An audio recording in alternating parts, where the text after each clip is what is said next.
Hi అండి, ఎలా ఉన్నారు అందరూ? ఇవాళ నేను క్యాటరింగ్ స్టైల్ చింతకాయ పచ్చడి ఎలా తయారు చేసుకోవాలో చూపిస్తున్నాను. ముందుగా దీనికోసం మనము ఒక ప్యాన్ తీసుకొని ప్యాన్లో పల్లీలు తీసుకొని పల్లీలని ఇలా ఎర్రగా దోరగా వచ్చే వరకు వేయించుకోవాలండి. సిమ్లో పెట్టి వేయించుకోవాలి. అప్పుడు పల్లీలు మంచి రుచిగా ఉంటాయి. తర్వాత పల్లీలు వేగిన తర్వాత వాటిని పక్కన ఒక ప్లేట్లో తీసి పెట్టుకొని అదే ప్యాన్లో కొన్ని నువ్వులు వేసుకొని వేయించుకోవాలండి. నువ్వులు కూడా దోరగా చిటపట్లాడే వరకు వేయించుకోవాలి. తర్వాత వీటిని కూడా అదే ప్లేట్లో పక్కకు తీసుకొని ఆ ప్యాన్లోనే మనము కొన్ని ధనియాలు, జీలకర్ర వేసి రెండు కలిపి ఒకేసారి వేయించుకోవాలండి. వీటిని కూడా దోరగా వేయించుకోవాలి. ఇదిగోండి, ఇలా దోరగా వేయించుకున్న తర్వాత వీటిని తీసి మనము పక్కన ప్లేట్లో పెట్టుకోవాలి. తర్వాత అదే ప్యాన్లో మనము ఒక 10 ఎండుమిరపకాయలు తీసుకొని వాటిని కూడాను దోరగా వేయించుకోవాలండి.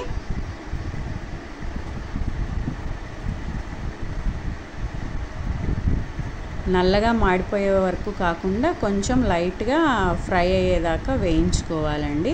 వేయించుకున్న తర్వాత ఇదిగోండి ఇలా వేయించుకొని వీటిని కూడా పక్కకు తీసి పెట్టుకొని అదే ప్యాన్లో ఇప్పుడు మనము కట్ చేసుకున్న ఒక ఉల్లిపాయను, ఒక 10 పచ్చిమిరపకాయలను ఇలా ముక్కలుగా తుంచి ప్యాన్లో వేసుకొని ఆ ప్యాన్లో కొద్దిగా ఒక 1 స్పూన్ ఆయిల్ వేసుకోవాలండి. ఆయిల్ వేసుకొని ఇలా దోరగా వేయించుకోవాలి. కొంచెం ఉల్లిపాయ, పచ్చిమిరపకాయలు కొద్దిగా తడిపోయే వరకు దోరగా వేయించుకోవాలండి. దోరగా వేయించుకొని తర్వాత వీటిని కూడా మనము ప్లేట్లో పక్కకు తీసి పెట్టుకోవాలి.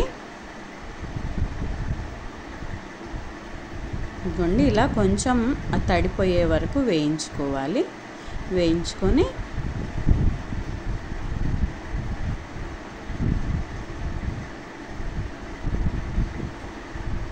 ఇలా దోరగా వేయించుకొని వీటిని కూడా మనము పక్కన తీసి పెట్టుకోవాలి. ఇప్పుడు ఈ వేయించుకున్నవన్నీ పక్కకు తీసి పెట్టుకొని వీటిలో కొంచెం ఒక 10 వెల్లుల్లి రెబ్బలు వేసుకొని దీన్ని మిక్సీలో వేసుకోవాలండి. మిక్సీలో వేసి కొద్దిగా సాల్ట్, ఎక్కువ సాల్ట్ వేయకూడదండి. మనం చింతకాయ పచ్చడిలో ఆల్రెడీ సాల్ట్ ఉంటుంది కాబట్టి కొంచెం సాల్ట్ వేసుకోవాలి. కొద్దిగా సాల్ట్ వేసుకొని ఇదిగోండి ఇలా బరకగా మిక్సీ చేసుకున్న తర్వాత దీంట్లో ఇప్పుడు మనము ముడి చింతకాయ పచ్చడిని ఇందులో కొద్దిగా యాడ్ చేసుకోవాలండి. యాడ్ చేసుకొని కొంచెం వాటర్ యాడ్ చేసుకోవాలండి. చింతకాయ పచ్చడి ఇవన్నీ బాగా మెత్తగా నలిగేదానికి కొద్దిగా వాటర్ యాడ్ చేసుకోవాలి. వాటర్ యాడ్ చేసుకొని తర్వాత దీనిని కూడా మనము ఇలా మెత్తగా పేస్ట్ లాగా రుబ్బుకోవాలండి. తర్వాత దీన్ని ఒక గిన్నెలో తీసుకొని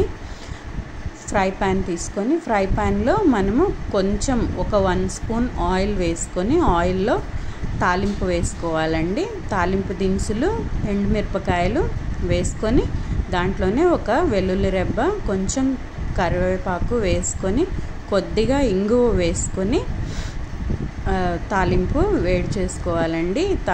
ఇంగువ వేసుకుంటే చింతకాయ పచ్చడి మంచి గుమగుమలాడే వాసన వస్తుంది, బాగుంటుంది, రుచి బాగుంటుంది. ఇప్పుడు ఈ తాలింపు దోరగా వేగిన తర్వాత ఈ తాలింపుని మనము రుబ్బి పెట్టుకున్న చింతకాయ పచ్చడిలో వేసుకొని కలుపుకోవాలండి.